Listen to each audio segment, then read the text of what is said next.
maîtriser sa destinée, développer son œil pour avoir une vision juste. Voyez ça? Voyez ça? Ce téléphone-là, ce smartphone, c'est une arme de destruction massive. Et vous allez comprendre pourquoi. Je vais juste vous lire un petit extrait euh, d'un livre d'Olivier Manitara, Maîtriser sa destinée. Vous allez tout comprendre. Ces téléphones, ils sont diaboliques parce que à travers eux, on vous délivre un message. Mais il n'y a pas que nous, hein. Tout le monde peut délivrer des messages, mais vous ne savez pas qui se trouve derrière ces messages. Quel est l'œil? Si c'est un œil de bienveillance, de bonté ou de destruction. Et vous allez comprendre ce que c'est la destruction. Vous allez comprendre pourquoi ceux qui ont créé ces smartphones ne laissent pas leurs enfants les utiliser. Le regard est précieux, car il vous permet de contempler l'autre, de percevoir vos relations, de vous regarder vous-même de l'intérieur comme de l'extérieur. La vision doit être pure et vraie, claire et saine. L'œil doit vous éclairer et vous guider. Il est source d'informations, apporte la connaissance, fait apparaître les couleurs et les formes, permet certains échanges qui conduisent jusqu'à la fécondation. Si vous pouvez voir un arbre, c'est que l'œil est fécondé par lui. La vision conduit à un échange vivant et donc à un enfantement, à une mise au monde d'un monde. Si votre regard est capté par le scintillement d'une pierre, c'est qu'elle a attiré votre attention pour entrer en vous et vous féconder.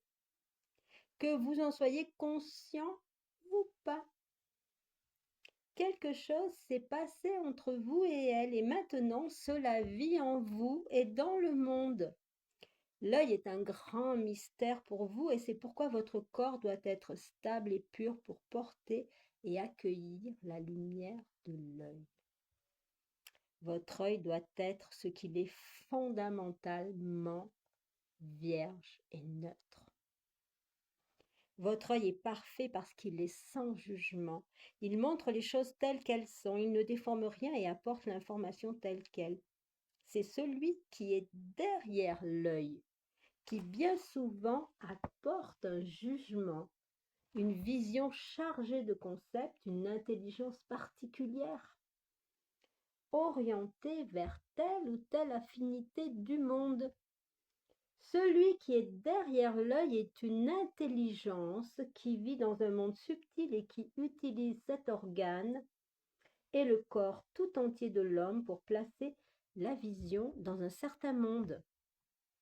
À ce moment-là, l'œil se trouve dans l'obligation d'être fécondé et mis au service d'une vision orientée, teintée, déformée par des êtres qui se tiennent derrière lui. Vous devez être de plus en plus conscient des mondes qui utilisent votre œil et qui regardent à travers vous. Vous devez laisser votre œil vous guider dans la pureté et la vérité et faire en sorte que tout votre corps soit éclairé et guidé par lui, afin qu'il devienne lui aussi vierge, libre de préjugés déformants. Ainsi, vous approcherez des êtres et des choses en demeurant le plus neutre possible. Rappelez-vous, l'œil ne juge pas. Il voit les choses telles qu'elles sont et il sait réagir. Ainsi, vous vous approcherez des êtres et des choses en demeurant le plus neutre possible. Rappelez-vous sans arrêt, l'œil ne juge pas. Vous me demandez comment vous faire un corps pour vivre dans la lumière. Le secret est dans l'œil. L'œil est le sommet de la tradition et c'est par lui que se fait la transmission de tous les éléments qui constituent la continuité de la vie, de la conscience et du corps. C'est pourquoi l'œil doit être pur pour que la transmission se fasse dans la vérité et que le corps soit construit avec les meilleurs éléments. Aujourd'hui, les êtres que l'usurpateur a engendrés, les faux dieux, les contre-archanges et les anges déçus, veulent détruire la terre-mère. Notre terre, car lorsqu'elle sera détruite, ils seront tout-puissants. Qu'est-ce qui protège les hommes aujourd'hui? La mer, la nature. Demain, s'il n'y a plus de nature, on ne pourra plus se raccrocher à rien. Ça vous déconnecte de la nature, ça vous déconnecte de la réalité et ça vous entraîne dans des mondes faux. Vous allez voir. La seule chose qui soit vraie aujourd'hui, c'est la nature. Tu ne sais jamais si les humains sont vrais ou faux. La nature, oui. Dans les années qui viennent, on commencera à ne plus discerner ce qui est vrai et ce qui est faux. Alors, il a écrit ce livre il y a très longtemps. On va créer des arbres faux, des animaux faux par le clonage et les manipulations génétiques. Aujourd'hui, je vois dans une petite commune en bas de chez moi, là, ils ont mis de l'herbe, du gazon faux. C'est incroyable, non? Mettre du faux gazon, c'est incroyable. Donc il n'y aura plus d'âme, plus de contact et l'homme sera vraiment perdu car il n'y a plus les valeurs essentielles de la vie pour nous protéger.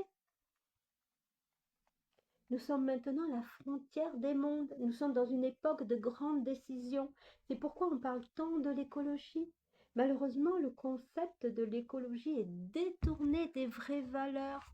Ils se servent de l'écologie pour détruire la nature. Ils sont forts, ils sont machiavéliques.